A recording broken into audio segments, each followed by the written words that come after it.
ഇവൻ ഏതായാലും ജർമ്മൻ ഷെപ്പേർഡാ, മിടുക്കനാ, ഈയിടെ വന്നത്. നല്ല ബുദ്ധിയവന്. ട്രെയിനിങ് കഴിഞ്ഞാൽ സ്ക്വാഡിലെ നമ്പർ 1. എന്താ ഇവന്റെ പേര്? പേരിട്ടിട്ടില്ല, നല്ല പേരുകളുണ്ട്, പറ. ഒരു ഉഗ്രം പേരുണ്ട്, പറയട്ടെ. സേതുരാമൻ. എന്താ? ബുദ്ധിയുള്ള ഇനമാന്ന് പറഞ്ഞില്ലേ, അപ്പൊ ഈ പേര് നന്നായി ചേരും. സേതു രാമൻ. അല്ല കാവടി, തന്റെ മനസ്സിലിരിപ്പ് കൊള്ളാം. അച്ഛന്റെ മോൻ തന്നെ പോ. അതിലൊരു സംശയവും വേണ്ട, അച്ഛന്റെ മോൻ തന്നെ. അതുകൊണ്ടല്ലേ സേതു രാമൻ. ആ പേരിനോട് എനിക്ക് ഇത്ര പ്രേമം. അതുപോട്ടെ, എന്താ അത്യാവശ്യമായിട്ട് കാണണമെന്ന് പറഞ്ഞു? പറയാം, അല്പം സ്വകാര്യമാണ്. ഓ, എന്നാ വാ. സ്വകാര്യം എന്ന് പറയുമ്പം താൻ ബേജാറാവുകയൊന്നും വേണ്ട. എന്റെ മനസ്സിലൊരു ഡൗട്ട്, അതൊന്ന് ക്ലിയർ ചെയ്യാനാ. എന്ത് ഡൗട്ട്? കുറെ പഴക്കമുള്ളതാ. വെറുതെ ഒരു അക്കാഡമിക് ഇൻട്രസ്റ്റിന് കഴിഞ്ഞ ദിവസം ഇരണിയൽ നാദാമംഗലം കൂട്ടക്കൊലയുടെ കേസ് ഡയറി ഞാനൊന്ന് മറിച്ചു നോക്കി. അതിലൊരു കോൺട്രഡിക്ഷൻ കണ്ടു. ഒരാളുടെ പോസ്റ്റ്മോർട്ടം റിപ്പോർട്ടിൽ മാത്രം ചെറിയൊരു സമയ വ്യത്യാസം. മാണിക്കുഞ്ഞിന്റെ റിപ്പോർട്ടിൽ അതൊരു മിസ്റ്റേക്ക് പറ്റിയതാ. സർജൻ എന്റെ എക്സ്പ്ലനേഷൻ തന്നിരുന്നു. ആരായിരുന്നു അന്ന് സർജൻ? എന്റെ ഓർമ്മ ശരിയാണെങ്കിൽ ഡോക്ടർ വിജയലക്ഷ്മി, പോലീസ് സർജൻ.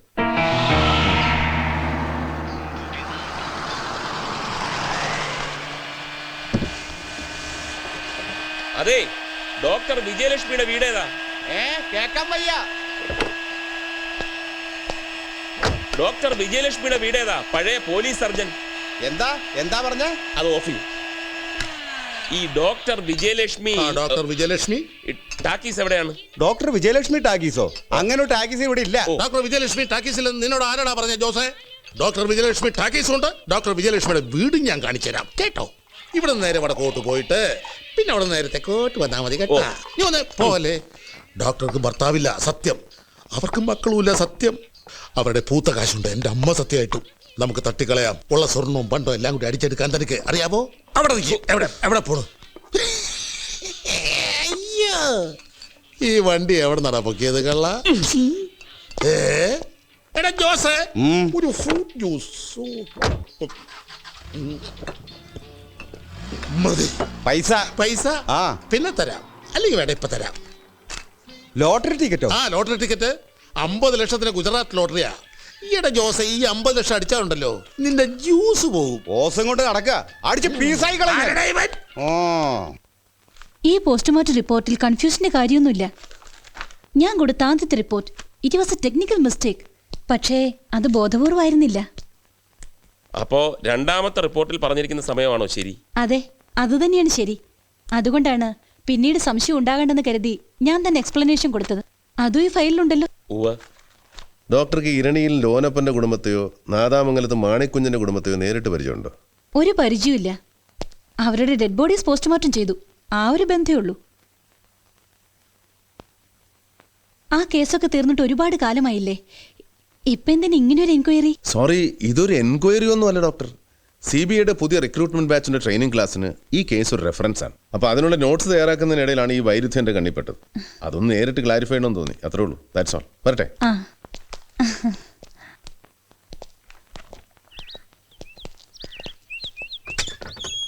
സംസാരം കേട്ടൊരു ഡോക്ടർ ജെന്യൂനാണെന്ന് തോന്നുന്നു. സാറിന് എന്ത് തോന്നി? വരട്ടെ, പറയാം. എന്റെ പോക്കറ്റ് ഡയറി മറന്നു തോന്നുന്നു. വന്നിരുന്നു. ദേ ഇപ്പൊ പോയതേ ഉള്ളൂ. ഇല്ല, ഞാൻ നന്നായിട്ട് പ്രസന്റ് ചെയ്തത്. സംശയം തോന്നി കാണില്ല. നല്ല പെരുമാറ്റമായിരുന്നു.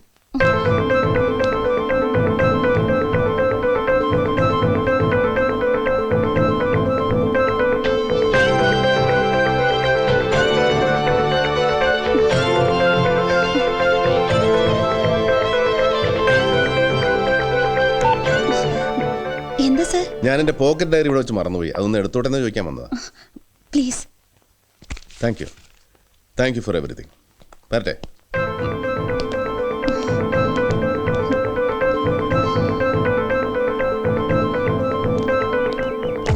എന്താ ഗണേഷ്, ബോക്സിൽ ബോംബ് വല്ലതും ഉണ്ടോ? ഒന്നുമില്ല സർ, എംപ്റ്റി. ഞാൻ പ്രതീക്ഷിച്ചത് തന്നെ സംഭവിച്ചു. ഡയറി മറന്നു എന്ന് പറഞ്ഞപ്പോഴേ എനിക്ക് തോന്നി അത് മറന്നതല്ല, ഒരു കെണിയാണെന്ന്. എനിക്ക് ഉറപ്പുണ്ടായിരുന്നു. ഡോക്ടർ പറഞ്ഞതിന് വിഭിന്നമായി അവരുടെ ഉള്ളിൽ എന്തെങ്കിലും കള്ളമോ കളങ്കമോ ഉണ്ടെങ്കിൽ അവരാരെയാണോ പ്രൊട്ടക്ട് ചെയ്യാൻ ശ്രമിക്കുന്നത്, നമ്മൾ ഇറങ്ങിയ ആ നിമിഷം ആ ആളുമായിട്ട് ബന്ധപ്പെട്ടിരിക്കും. That is human psychology. അതിവിടെ ഉണ്ടായി. ഡോക്ടറെ കൈയോടെ പൊക്കിയാൽ മറ്റേ തലയ്ക്കൽ സംസാരിച്ചവന് നോട്ട് നൗ. അയാളെയും കാണണം, ഡോക്ടറെ കാണണം, മറ്റു വല്ലവരോടെ അവരെയും കാണണം. പക്ഷേ എല്ലാ പഴുതുകളും അടച്ചിട്ട് മതി. ബോധപൂർവമല്ല എന്ന് ഡോക്ടർ പറഞ്ഞെങ്കിലും ബോധപൂർവം തന്നെയാണ് തെറ്റിദ്ധരുത്തിയെന്ന് നമുക്ക് സംശയിക്കാം. അപ്പൊ മാണിക്കുഞ്ഞ് കൊല്ലപ്പെട്ടത് 10:30 തന്നെ, 11:15 11:30 ഇടയ്ക്കല്ല. അലക്സ് പറഞ്ഞത് സത്യമാകൂ sir? May or may not. അപ്പൊ മാണിക്കുഞ്ഞ് തന്റെ ചോരപ്പാടിൽ എഴുതിയ ഈശോ ആര്? വേറെ ഈശോ ഉണ്ടോ? ആ ഈശോയും മാണിക്കുഞ്ഞും തമ്മിൽ എന്ത് ബന്ധം? തീർച്ചയായും പോലീസ് എന്ന് പറഞ്ഞതുപോലെ മാണിക്കുഞ്ഞ് ദൈവത്തെ ഓർത്ത് എഴുതിയൊന്നുമല്ല. ആണെന്ന് ഞാനും വിശ്വസിക്കുന്നില്ല. പക്ഷേ തൽക്കാലം ഈശോ ഒരു ഊരാക്കുടുക്ക് തന്നെയാണ്. സർ, കേട്ടിടത്തോളം ഈ മാണിക്കുഞ്ഞ് വലിയൊരു ഫൈനാൻസറാണ്. വളരെ വലിയ തുകകൾ വലിയ പലിശയ്ക്ക് കൊടുക്കുന്നയാൾ. അങ്ങനത്തെ കൊടുക്കൽ വാങ്ങലുകളിൽ ശത്രുക്കൾ ഉണ്ടാകുന്ന സ്വാഭാവികമാണ്. അങ്ങനെ ആരെങ്കിലും എക്സാക്ട്ലി. ആ സാധ്യത ഒരിക്കലും തള്ളിക്കളയാനാവില്ല. പക്ഷെ അത് നമ്മൾ എങ്ങനെ അറിയും? ആരോട് ചോദിക്കും? മാണിക്കുഞ്ഞിനോട് അടുപ്പമുള്ള അയാളുടെ staff, somebody like that. Chacko, question ചെയ്യാനുള്ളവരുടെ ഒരു ലിസ്റ്റ് ഉണ്ടാക്കണം. സർ,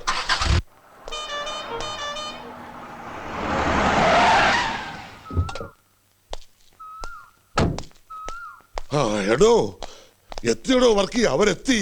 ആര്? സ്വാമിയും കൂട്ടരും CBI ഇവിടെ എത്തി. ആ ഞാനും കേട്ടു. സത്യദാസന് ഔസേപ്പച്ചനെയാ പേടി. ദേ എന്നാ വന്നാലും വാ തുറക്കരുതെന്നാ പറഞ്ഞിരിക്കുന്നത്. അവനത് അവിടെ ഇരുന്ന് പറയാം. എനിക്കാണെങ്കിൽ ആ സ്വാമിയുടെ ഫോട്ടോ കണ്ടാ മതി, അപ്പം വയറിളകാൻ തുടങ്ങും. ഹാ, ഔസേപ്പച്ചൻ പേടിക്കണ്ട. വളരെ ബുദ്ധിമുട്ടി വീണ്ടും ഇങ്ങോട്ട് ട്രാൻസ്ഫർ വാങ്ങിയിട്ടുണ്ട് സത്യദാസ്. എന്തിനാ? ഓ, ഔസേപ്പച്ചൻ അത് ഇഷ്ടമാവില്ലെന്നറിയാം.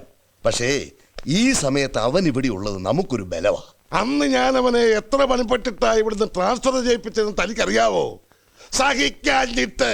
എടോ, ദേ എവന്റെ തന്ത ഉറക്കത്തിലെങ്കിലും പാവായിരുന്നു, മോനോ ഉറക്കത്തിലും പഴയാ. ദേ നോക്കിയേ, 2 കിങ്കരന്മാരുടെ ഇടയിലെ പാവപ്പെട്ട ഒരു ഔസേപ്പച്ചൻ. എവനെ സഹിക്കുന്നതിനും ഭേദം എന്റെ മരുമകൻ ജോണിക്കുട്ടിയുടെ കൂടെ ജയിലിൽ പോയി കിടക്കുന്നതാണ് നല്ലത്. അവനെ അറിയാഞ്ഞിട്ടല്ല, ചില സമയത്ത് വിഷവും മരുന്നാവും. ഓ, നമ്മൾ ഭയപ്പെടുന്ന വിഷയം കൂടാതെ ഞാൻ ഭയപ്പെടുന്ന മറ്റൊരു കാര്യം കൂടിയുണ്ട്. ഔസേപ്പച്ചന്റെ സുഹൃത്ത് നാരായണന്റെ മരണം കൊലപാതകമാണ്, അത് CBI കൊണ്ട് അന്വേഷിപ്പിക്കണമെന്ന് പറഞ്ഞ് ജനകീയ സമിതിക്കാര് പോസ്റ്ററും നോട്ടീസും ഒട്ടിച്ചത് മറന്നോ?